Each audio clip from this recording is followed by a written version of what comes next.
Mantengan su Biblia abierta, mis hermanos, ahí en ese pasaje. Quiero compartir con ustedes un fragmento de un artículo publicado por la página solaescritura.org muy recientemente acerca de la deserción en iglesias evangélicas.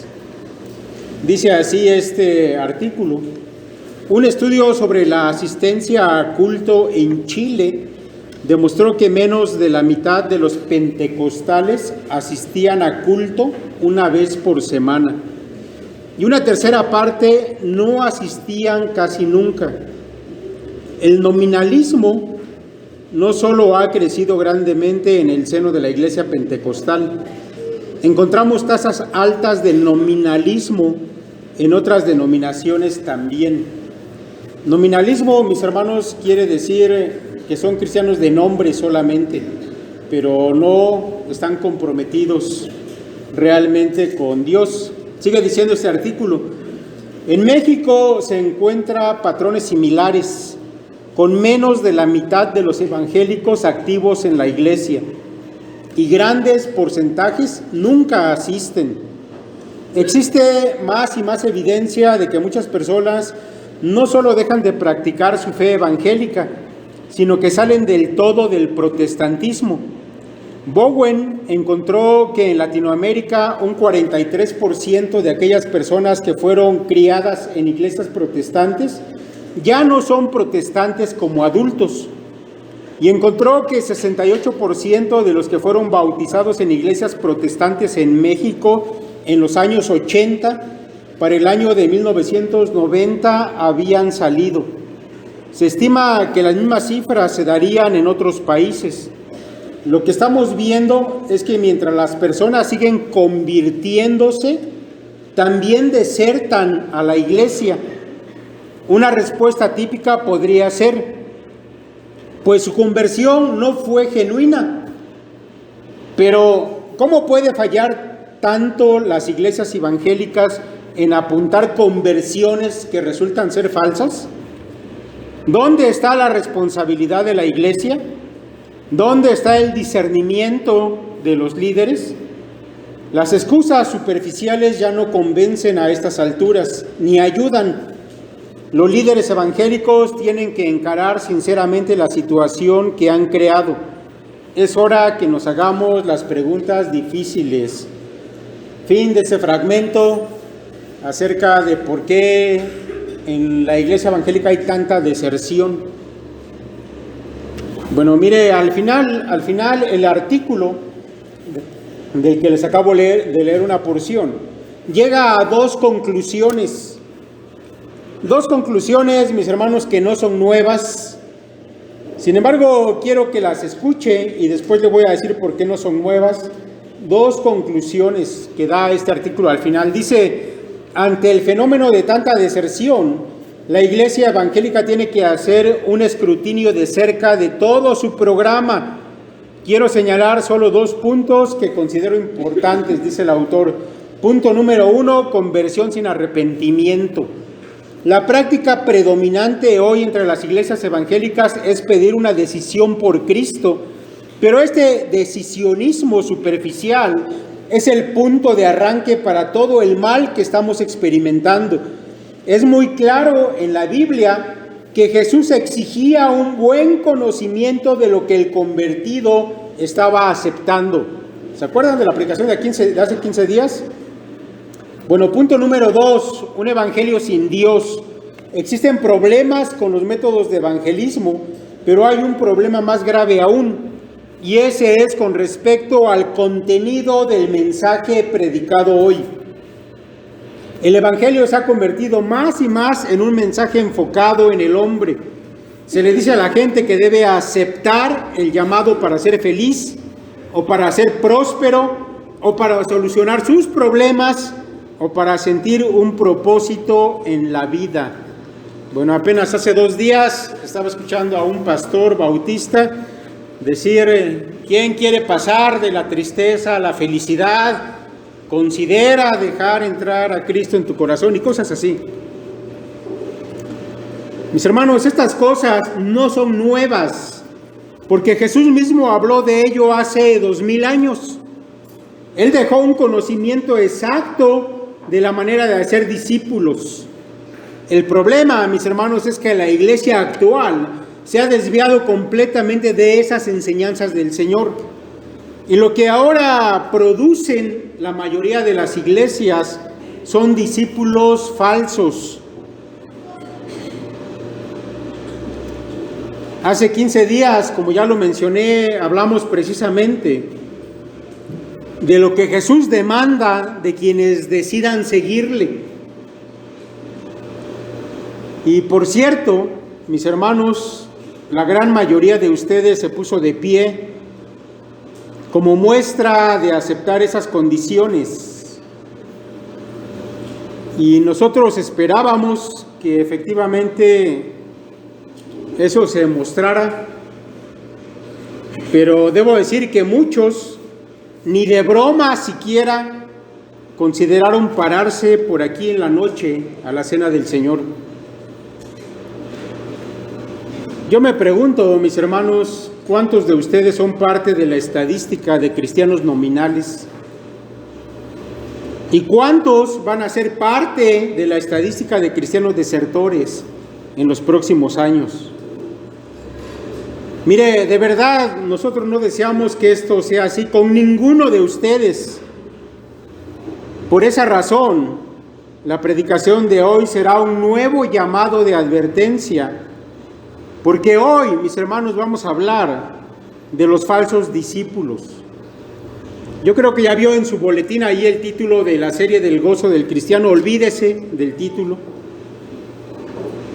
Hoy vamos a hablar de los falsos discípulos, de esos que piensan que son, pero resulta que algo no está bien con ellos, porque el Señor un día les va a cerrar la puerta del reino cuando llegue el momento. Creo, mis hermanos, que esa va a ser la peor experiencia que ser humano alguno pueda experimentar. Versículo 23, tenga su Biblia abierta. Y entonces les declararé: nunca os conocí, apartaos de mí, hacedores de maldad. Debo decirle que esas palabras del Señor siempre me causaron una profunda preocupación desde que yo era niño y leía ese pasaje.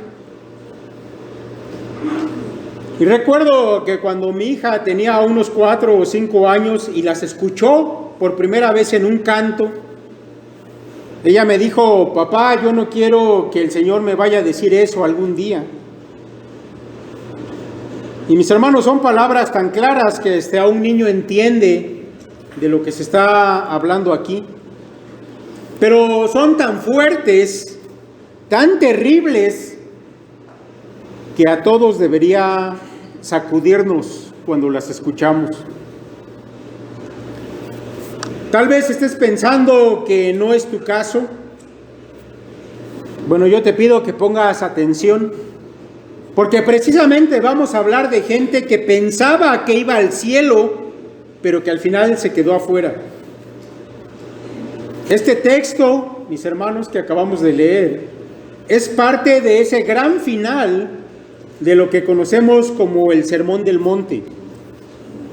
Y yo quiero que pongas atención allí en tu Biblia, a partir de los versículos 13 y 14, porque esto que el Señor está haciendo, mis hermanos, es un llamado evangelístico. Por eso Él está hablando acerca de la puerta estrecha, ya lo viste, versos 13 y 14, y de la puerta ancha, del camino espacioso y también del camino angosto. Y en una progresión lógica, ahora Cristo habla de la causa por la cual existen falsos discípulos, de por qué es que tanta gente termina andando por el camino ancho. Y el Señor lo atribuye a los falsos maestros o falsos profetas y sus falsas enseñanzas, como lo podemos ver en los versos 15 al 20. Y finalmente, para el caso que vamos a atender el día de hoy, el Señor nos va a hablar de dos tipos de falsos discípulos que son producidos por falsas enseñanzas o por falsos maestros. ¿Cuáles son esos dos tipos de falsos discípulos a los que se refiere el Señor? Bueno, número uno, son los que dicen, pero no hacen. Número dos, los que oyen, pero no hacen. Ahora, déjame decirle que, aunque se manifiestan de diferente manera, estos dos grupos comparten un mismo rasgo: el autoengaño. Son gente que se engaña a sí misma, que piensan que son discípulos del Señor, pero realmente no lo son y dan evidencia de ello. Por eso es importante lo que vamos a hablar el día de hoy.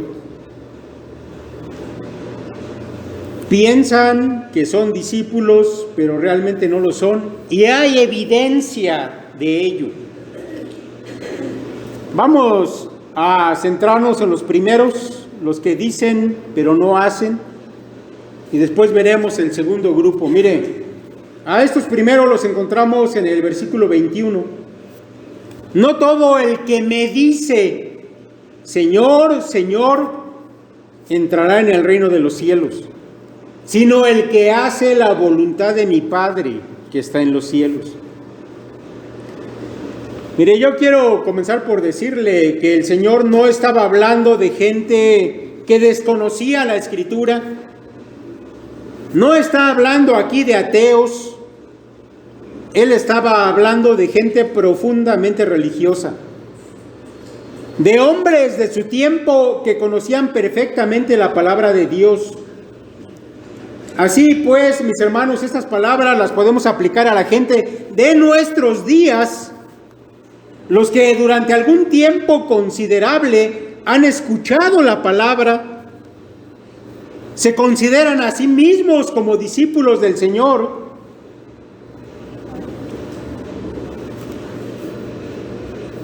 Y como ya lo hemos visto, mis hermanos, de manera práctica,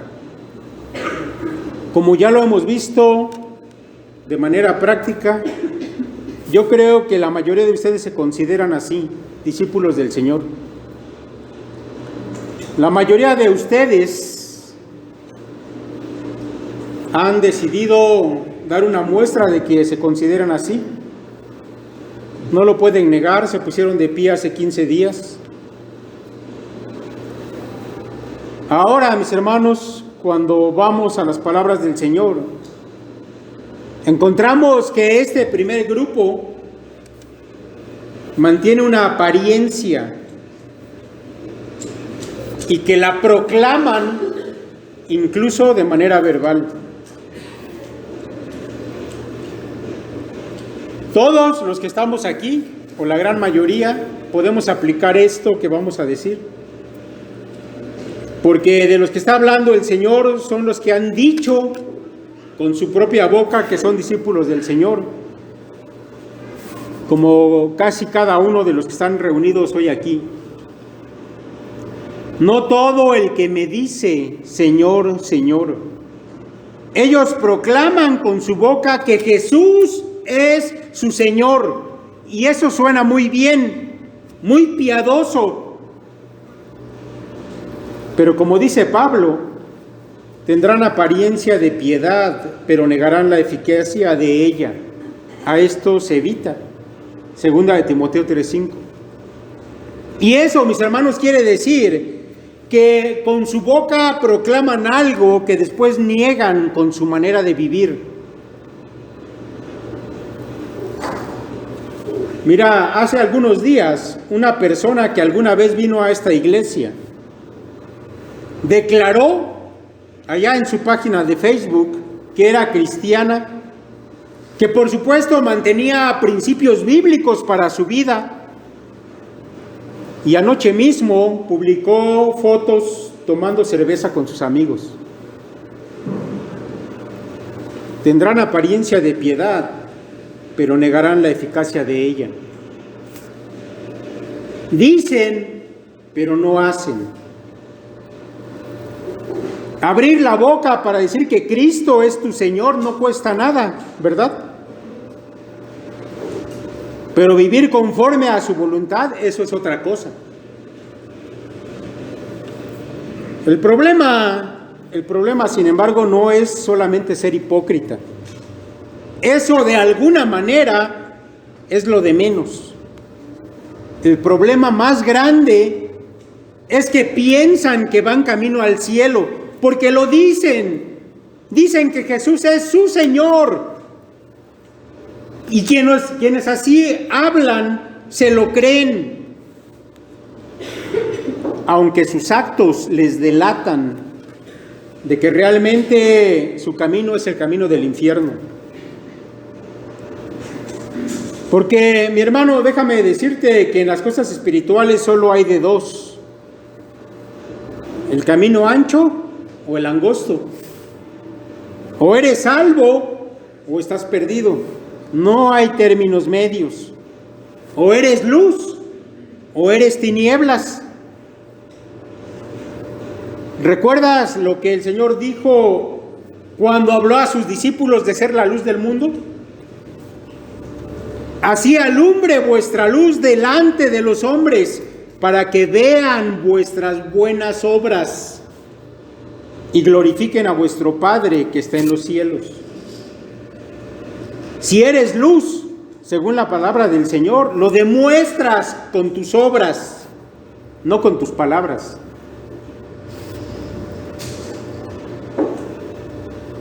En nuestros tiempos, mis hermanos, en nuestros tiempos, los que creen ser discípulos pero no lo son, también han sido víctimas de mala enseñanza. Y una de las creencias más difundidas es la enseñanza de que basta creer y hacer una oración o levantar la mano y eso es todo. Ya está, vas camino al cielo. Falso, eso es falso. Nunca se enseña que la verdadera fe da frutos visibles. No solamente es oras, levantas la mano y ya puedes hacer lo que quieras, no. Si no hay esos frutos, esas obras, ese carácter transformado, entonces tu fe es vana. Porque así lo declara la Escritura. Así también la fe, si no tiene obras, es muerta en sí misma, dice Santiago. Pero alguno dirá, tú tienes fe, yo tengo obras. Muéstrame tu fe sin tus obras y yo te mostraré mi fe por mis obras. Te lo sabes, ¿verdad? Por eso, mis hermanos, hace 15 días que se pusieron de pie. Esperábamos que lo iban a demostrar en algo muy fácil. Sin embargo, no menos importante, participar de la mesa del Señor. Y ya saben lo que pasó, ¿verdad? No vinieron. Los de siempre solamente.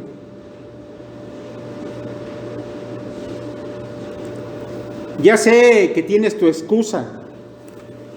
Como tienes excusas también para no venir a las células, para no regresar por las tardes al culto, aun cuando dices que es el día del Señor, para faltar constantemente a los cultos, y qué bueno que hoy hay muchos de ustedes, porque a lo mejor el próximo domingo faltan como siempre, para no venir a tus clases. Y déjame decir que esas son las cosas más fáciles. Son las cosas más fáciles. ¿Qué te cuesta? Ya me imagino si habláramos de controlar tu lengua, de dominar tus deseos cuando nadie te ve, de caminar en santidad, de predicar el Evangelio. Y mejor ya ni le sigo con la lista. Así que, antes de excusarte por no cumplir con lo que te comprometiste, porque lo entendiste bien, Escucha lo que el mismo Dios dice. Cuando haces voto a Jehová tu Dios, no tardes en pagarlo, porque ciertamente lo demandará Jehová tu Dios de ti, y sería pecado en ti. Mas cuando te abstengas de prometer, no habrá en ti pecado. Por eso hace 15 días le dije, mejor ni se pare. Y si se queda sentado lo voy a entender. Eso es ser sensato. La Escritura dice, cuando a Dios haces promesa, no tardes en cumplirla, porque Él no se complace en los insensatos. Cumple lo que prometes. Mejor es que no prometas y no que prometas y no cumplas. No dejes que tu boca te haga pecar, ni digas delante del ángel que fue ignorancia. ¿Por qué harás que Dios se enoje a causa de tu voz y que destruya la obra de tus manos?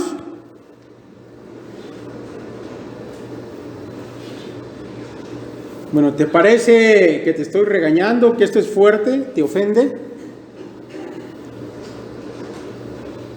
Bueno, no has escuchado todavía lo que el Nuevo Testamento tiene que decir. Porque si pecaremos voluntariamente, después de haber recibido el conocimiento de la verdad, ya no queda más sacrificio por los pecados, sino una horrenda expectación de juicio y de hervor de fuego que ha de devorar a los adversarios. El que viola la ley de Moisés por el testimonio de 2 o 3 testigos muere irremisiblemente. ¿Cuánto mayor castigo pensáis que merecerá el que pisoteare al Hijo de Dios y tuviere por inmunda la sangre del pacto en la cual fue santificado e hiciere afrenta al Espíritu de gracia?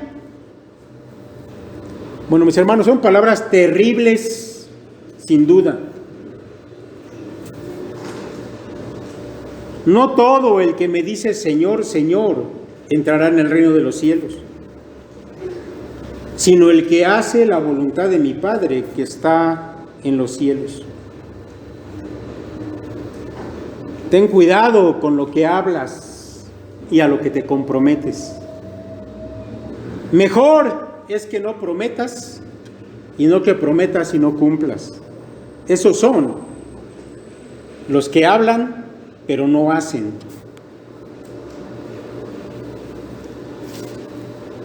Hay el segundo grupo de falsos discípulos.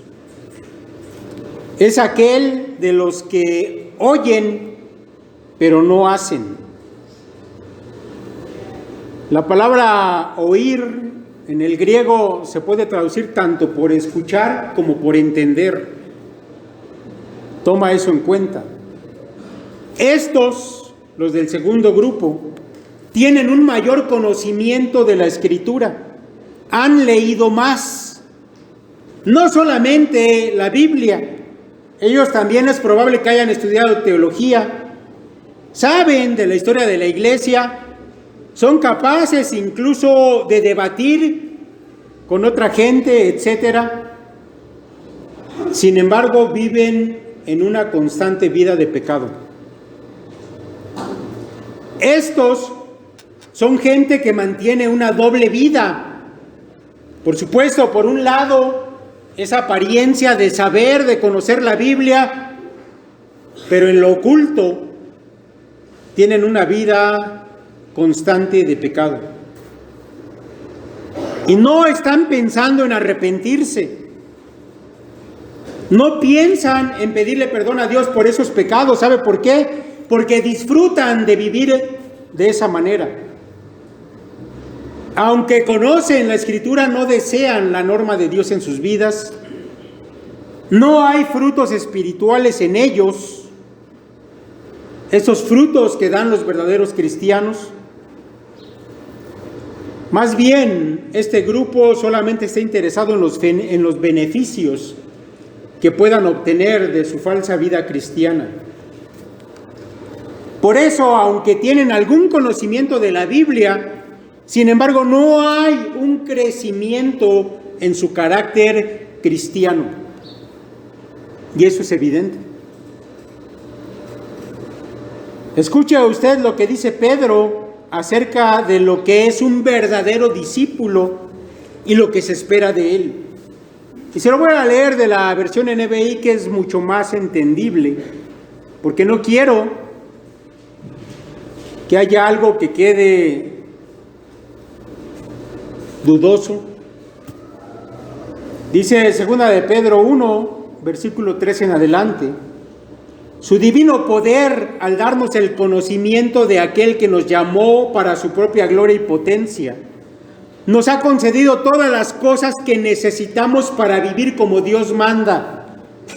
Así Dios nos ha entregado sus preciosas y magníficas promesas para que ustedes, luego de escapar de la corrupción que hay en el mundo debido a los malos deseos, lleguen a tener parte en la naturaleza divina. Precisamente por eso, esfuércense por añadir a su fe virtud, a su virtud entendimiento, al entendimiento dominio propio, al dominio propio constancia, a la constancia devoción a Dios, a la devoción a Dios afecto fraternal, y al afecto fraternal amor, porque estas cualidades, si abundan en ustedes, les harán crecer en el conocimiento de nuestro Señor Jesucristo y evitarán que sean inútiles e improductivos. En cambio, el que no las tiene es tan corto de vista que ya ni ve y se olvida de que ha sido limpiado de sus antiguos pecados.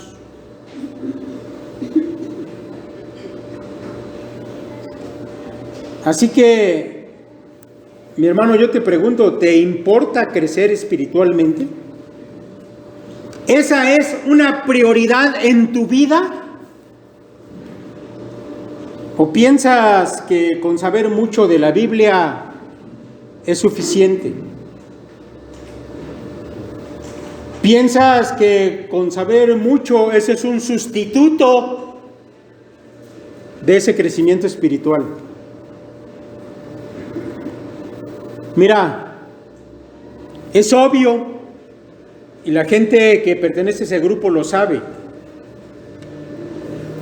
que está teniendo una carencia de crecimiento espiritual. Así que algunos religiosos de este grupo, de los que entienden pero no hacen, algunos de este grupo combinan su idea de conocimiento con algunas experiencias supuestamente espirituales. Por ejemplo, ellos participan activamente en la iglesia. Es verdad, hay algunos que se enrolan en el activismo de la iglesia. Aman pertenecer a instituciones, ya sea dentro o fuera de la iglesia, que les den la sensación de vivir agradando a Dios, aunque su vida esté plagada de pecado. Y aunque el crecimiento espiritual brille por su ausencia. Así que como no puedo demostrar con mi carácter que soy espiritual, entonces intento hacerlo a través de muchas actividades o de pertenecer a grupos. Y dicen, bueno, es que de esa manera agrado a Dios y demuestro que soy espiritual, aunque siguen teniendo mucho pecado en su vida, oculto. Otro tipo de experiencias que ellos buscan,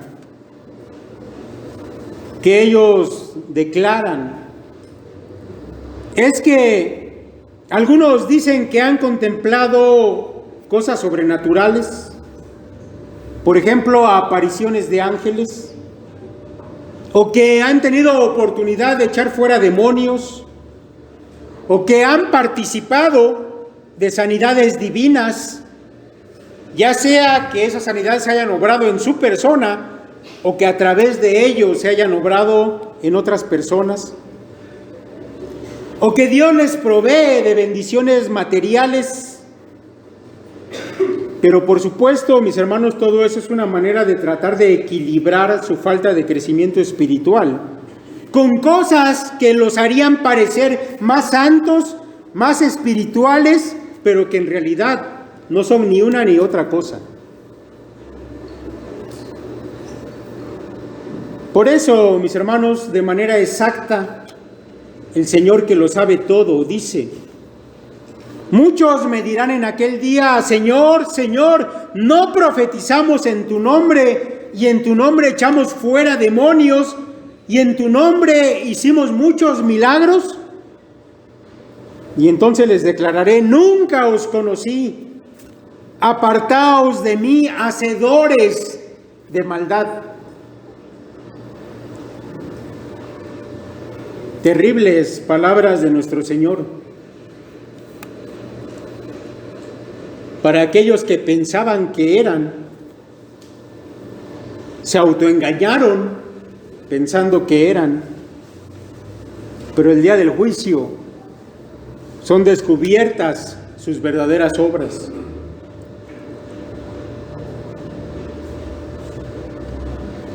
Si en tu vida tienes pecados ocultos, si estás viviendo esa doble vida y tratas de compensarlo de otras formas, si no está viendo, mi hermano, un desarrollo espiritual, no eres más parecido a Cristo hoy que hace un año, tal vez estás estancado en esta situación. No esperes a que ya no haya nada que hacer al respecto. Mira, una de las causas que llevan a los religiosos a hacer de esta manera es la falta de autoexamen. Si tú eres un verdadero creyente, tienes que autoexaminarte. Si crees que eres un verdadero creyente y tal vez no lo eres, autoexaminarte te puede librar de muchas cosas. Si lo eres y te autoexaminas, puede ser que te libres de que el Señor te corrija fuertemente. Y si no lo eres, eso puede salvar tu vida para la eternidad. Mira, dice el apóstol Pablo: si pues nos examinásemos a nosotros mismos, no seríamos juzgados. Mas siendo juzgados, somos castigados por el Señor para que no seamos condenados con el mundo.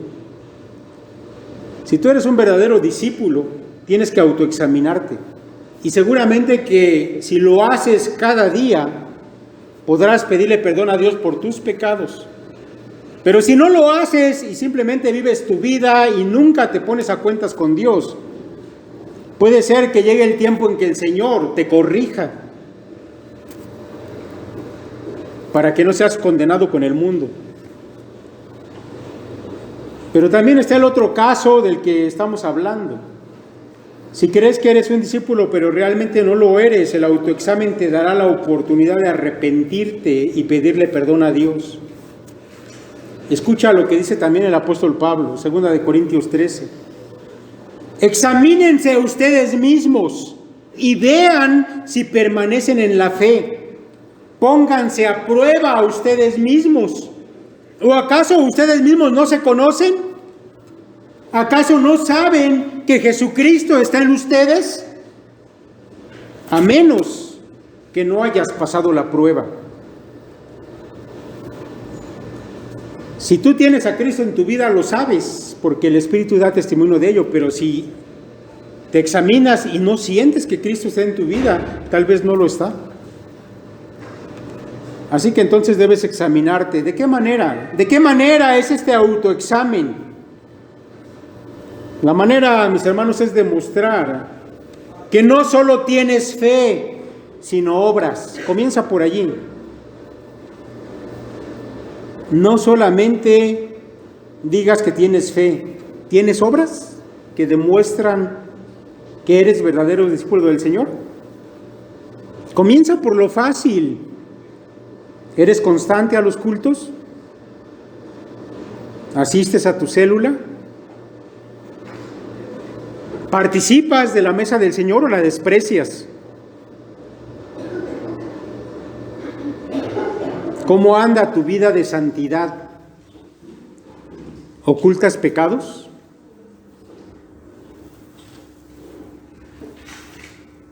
Este autoexamen habla de preguntarte si no solamente tienes conocimiento, sino además frutos. No solo experiencias, sino un carácter como el de Cristo. No es tan difícil hacerte este examen. En caso de no aprobar, lo que debes hacer es lo que Pedro recomendó a un hombre que pensaba ser discípulo cuando en realidad demostró no serlo. Pedro le dijo: arrepiéntete pues de esta tu maldad y ruega a Dios si quizá te sea perdonado el pensamiento de tu corazón, porque en hiel de amargura y en prisión de maldad veo que estás. Y él decía que era un discípulo.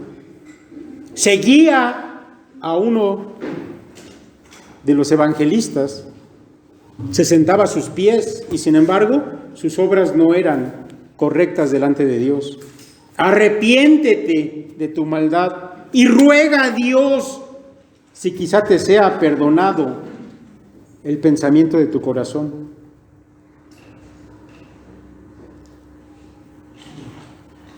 Mira, no voy a abundar mucho porque quiero que esto que acabo de decir se te quede grabado. Por eso, para finalizar, quiero que escuche estos versos que hemos leído al principio, completo. Piense en usted mismo mientras escucha lo que aún tengo que decirle. No en los demás, piense en usted mismo. No todo el que me dice Señor, Señor entrará en el reino de los cielos, sino el que hace la voluntad de mi Padre que está en los cielos. Muchos me dirán en aquel día: Señor, Señor, ¿no profetizamos en tu nombre? Y en tu nombre echamos fuera demonios, y en tu nombre hicimos muchos milagros.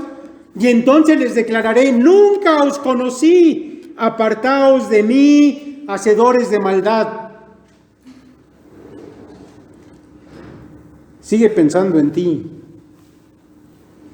Mira, este día de juicio que menciona el Señor en estos versos es probablemente lo que se conoce como el juicio del gran trono blanco.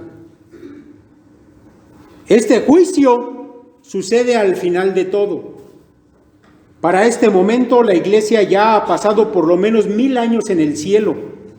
Y los falsos creyentes, los falsos discípulos, habrán pasado por lo menos 1000 años en el tormento.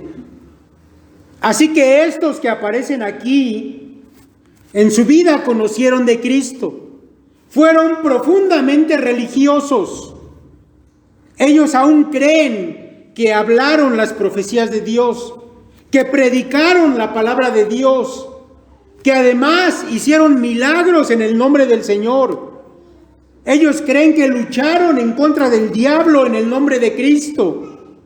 Y sin embargo, no pueden dar crédito a que estén siendo juzgados para ir al infierno por la eternidad. Este pasaje es de verdad terrible. Y no puedo evitar temblar cuando lo leo. Esa es la verdad, se los confieso. Cuando lees este pasaje, ¿cómo sabes que no está hablando de ti? ¿Estás seguro de que tú no estarás allí el día del juicio? ¿Puedes estar confiado de que las palabras del Señor que están aquí no serán para ti? Déjame decirte que es probable que algunos de los que están hoy aquí sean de esos que van a clamar para ser reconocidos por el Señor en ese día. Pero sus terribles palabras serán: nunca os conocí, apartaos de mí, hacedores de maldad. Mis hermanos, de verdad, de todo corazón, yo les suplico hoy que no tome esto a la ligera.